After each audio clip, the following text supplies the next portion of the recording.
There's a fight happening inside you right now. You feel it. You've always felt it. That pull between who you are and who you are supposed to become. Between the life you're living and the one you know you're capable of. And somewhere along the way, you stopped fighting back. You made peace with less.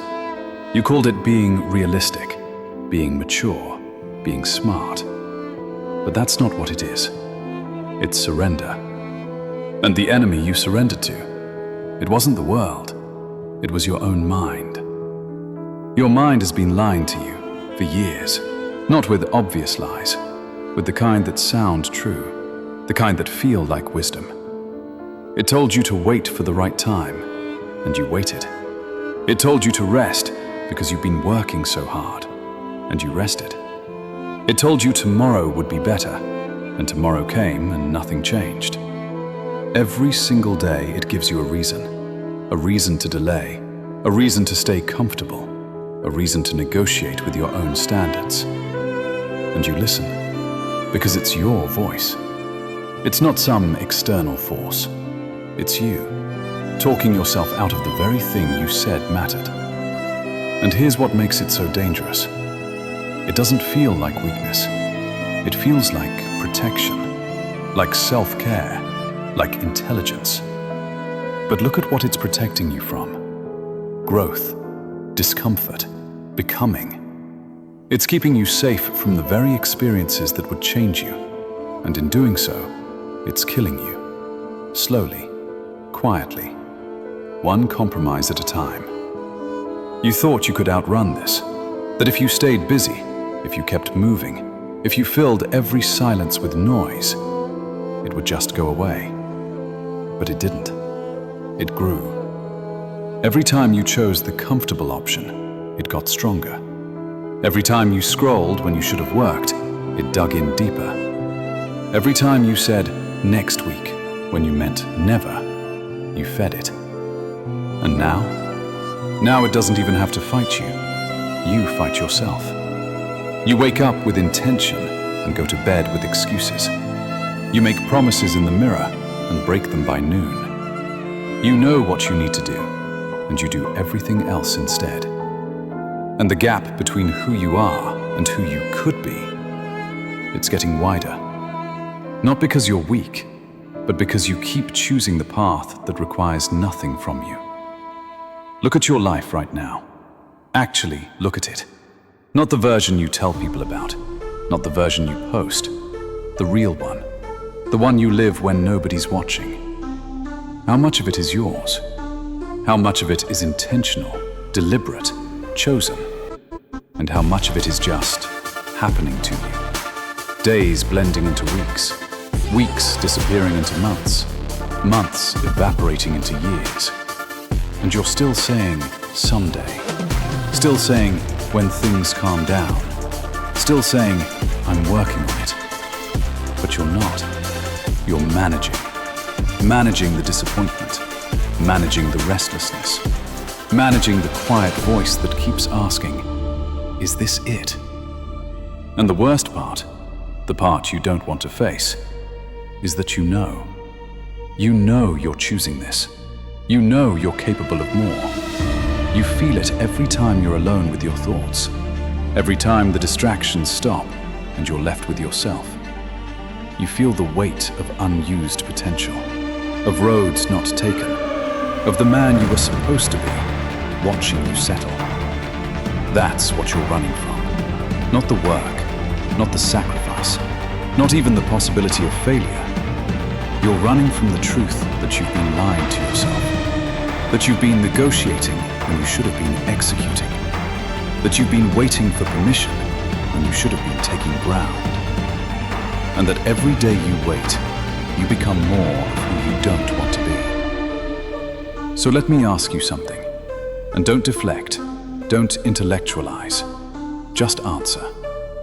When was the last time you sat down, actually sat down, turned off every distraction, and wrote what you want? Not vaguely, specifically, with dates, with actions, with consequences if you don't follow through. When?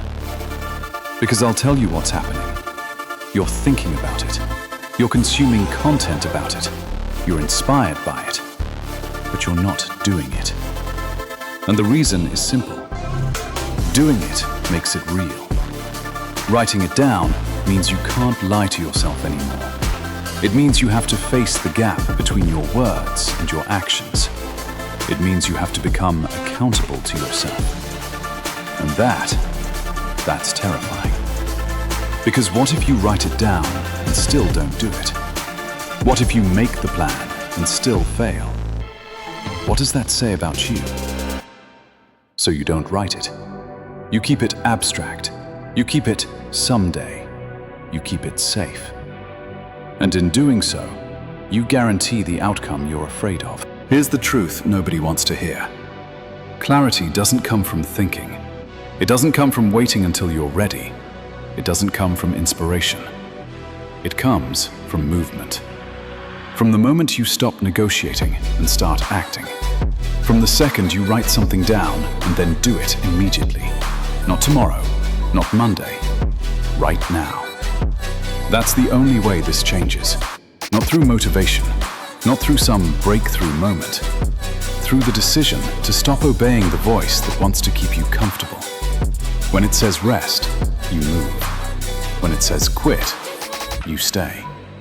When it says tomorrow, you act today. You don't argue with it. You don't need to convince it. You override it. With action, with silence, with discipline in the moments when no one's watching. That's how you take your life back. Not in some grand cinematic moment, but in the small, unglamorous choices you make every single day. This is a war, but not the kind anyone sees, not the kind anyone celebrates. It's the war that happens at 5 in the morning when your alarm goes off. The war that happens when your phone is in your hand and you have to choose.